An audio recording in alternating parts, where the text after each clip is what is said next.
Hello, my name is Isabella Gross. I am the Lead for Cities Equity Fellow, and I will take you all through the energy and greenhouse gas emissions category. So this category contains 2 prerequisites and 4 credit options, totaling to 30 possible points earned. To start with the prerequisites, the first prerequisite encourages safe, secure, reliable, resilient, and equitable access to power across a jurisdiction and has 3 requirements. The first requirement relates to access and asks projects to demonstrate that all buildings within a jurisdiction have access to power. Places that have not reached 100% coverage must instead provide a roadmap for how this will be achieved within 5 years of certification. The second requirement asks that local governments demonstrate continuous monitoring and recording of interruptions for the complete electricity distribution network. Finally, the last requirement asks for the identification of critical loads and essential services or facilities owned and/or operated by the jurisdiction that require backup power during widespread outages and disasters. The local government must determine their minimum daily runtime requirements and demonstrate that they can supply backup power to all for at least 1 day. Off-grid developments or microgrids are eligible if they independently meet the above requirements and are supported by the city development plans or policies. So the second prerequisite now, energy and greenhouse gas emissions performance, allows cities to earn up to 14 points. This prerequisite supports energy management and encourages the transition towards net zero energy and emissions. This prerequisite asks jurisdictions to share their annual community-wide energy consumption and greenhouse gas emissions inventory covering Scope 1 and Scope 2 emissions.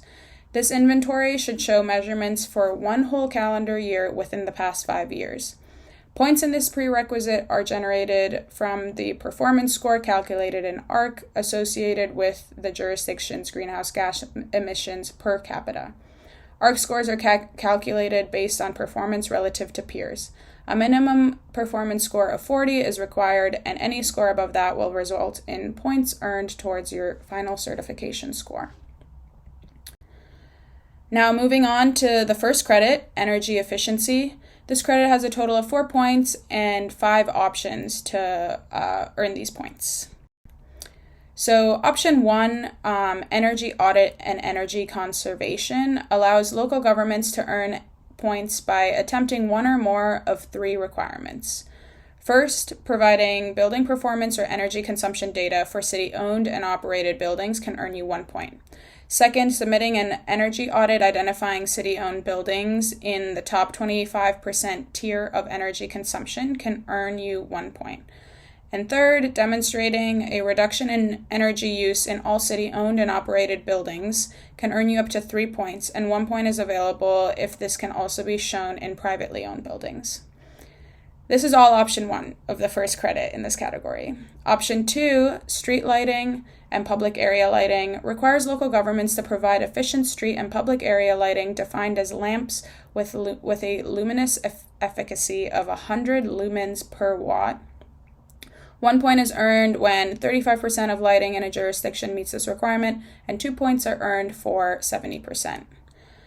And option 3, water and wastewater, requires local governments to demonstrate a reduction in the energy intensity of water and wastewater systems in a baseline year, no more than 5 years prior to the most recent reporting year. A 10% reduction earns 1 point, and a 20% reduction earns 2 points. Option 4, district energy systems, asks local governments to incorporate a district energy system, DES, and determine the percentage of a city's electric, cooling, and/or heating load or demand serviced by the system. See the guide for a formula to calculate this percentage and for a more detailed definition of a DES. Finally, option 5, energy efficiency programs and policies, asks local governments to adopt any 3 of the listed programs and policies listed in the guide. Moving on to the second credit, renewable energy. This credit offers 3 options through which you can earn up to 6 points. This credit encourages local energy supplies to transition to renewables. Option 1, renewable energy in electricity supply, requires cities to choose one or more strategies for procuring renewable energy from either local or off-site imported renewables. Points are based on total electricity supply met by renewable energy, and up to 6 points can be earned in this option. Option 2, renewable energy in total energy consumption, is worth 1 point and asks local governments to measure the share of renewable energy as a percentage of total energy consumption of the jurisdiction. Data available for the most recent year in the past 5 years must be reported. And then finally, option 3, renewable energy programs and policies, requires local governments to adopt strategies, policies, or programs in partnerships with entities outside the city's control to increase the share of renewables in energy supply by supporting any two of the options laid out in the guide. You can earn up to 2 points in this option. Please note that you cannot attempt option 3 if you are pursuing points through the first option, though.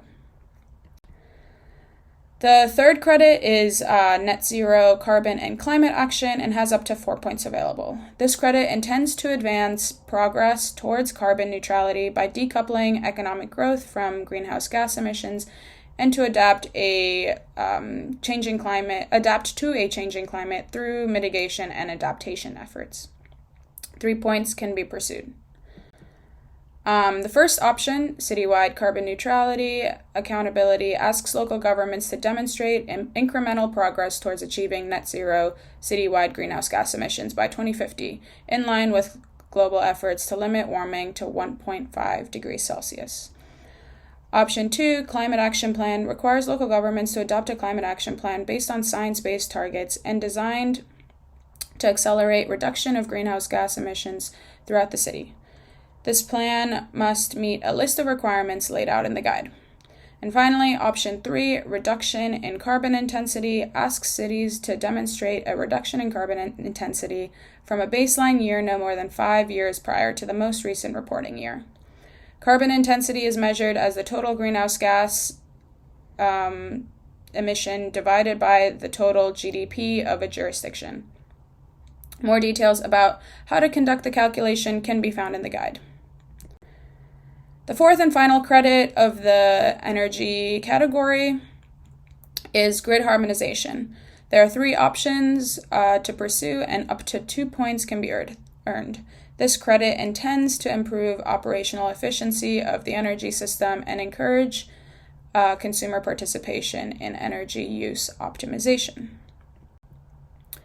So the first option, load management, asks local governments to have infrastructure and programs that provide access to dynamic pricing for metered users to motivate load shifting in place, or at least a dialogue started with the utility.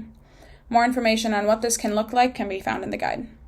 Option 2, demand response, asks local governments to have tariff options that support short-term reduction in peak demand in place, or at least a dialogue started with the utility. Finally, option 3, net metering and interconnection policy, asks local governments to adopt or be committed to an interconnection and net metering policy. The policy must meet a list of requirements laid out in the guide.